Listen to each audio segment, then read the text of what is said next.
Welcome back to the show, everybody. We've been talking a lot about the rise of globalist ideas from the World Economic Forum in Davos, especially, for example, 15-minute cities.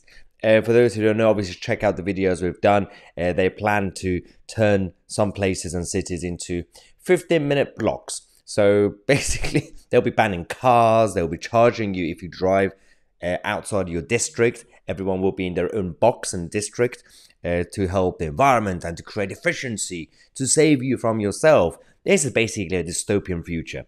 And it was initially, as an idea, people were saying, it's just conspiracy theories with your tinfoil hats. Then they started to implement the trials. One of them is going to be in Oxford. And they're also trying in areas in Paris, in Rome.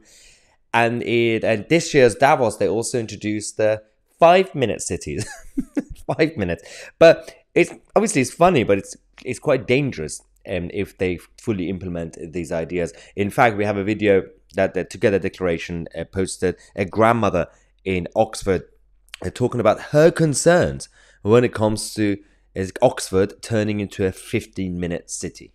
Who picks up her grandchildren up every day from school in North Oxford. It's a 3-mile drive and it takes about 10 minutes and the traffic is always light at the time.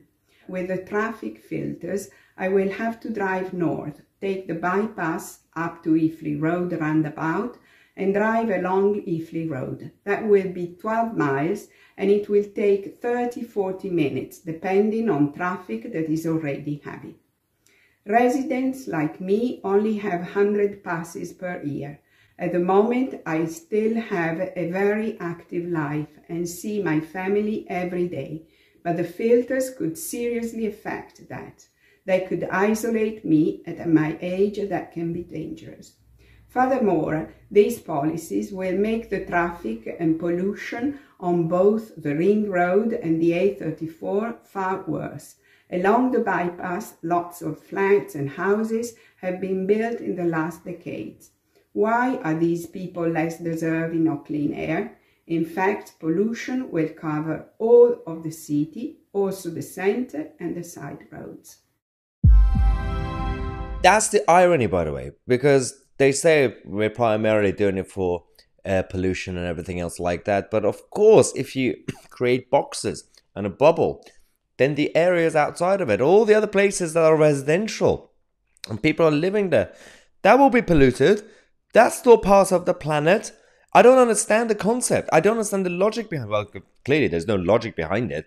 It all goes to the vested interest and what they actually want to do with the world. It's not really about the environment. As I always say, I'm going to repeat myself again. They are the watermelons, green on the outside and communist red on the inside. They don't really care about the actual issues. They don't care about people's interests either. They just have their own idealistic world to create, from their perspective, a utopian future, but if implemented, the outcome will be a dystopian future. That is a fact, and it's been tried before. And there have been fictional books and movies about it, and no one took it seriously because they were fictional stories. But it's happening. We knew it was going to happen, but we didn't think it was going to happen this quickly. But so we have to obviously talk about these issues on a regular basis, because if people are not ready to rise up against the idiocy, then it will be our fault. We have to take responsibilities for not rising up against it. Now, let me know what you think. Subscribe to the channel. And if you want to become a member of the channel, check out the link in the description. You can get a lot of perks in return. I'm Mahyar, Tousi, and we are the media.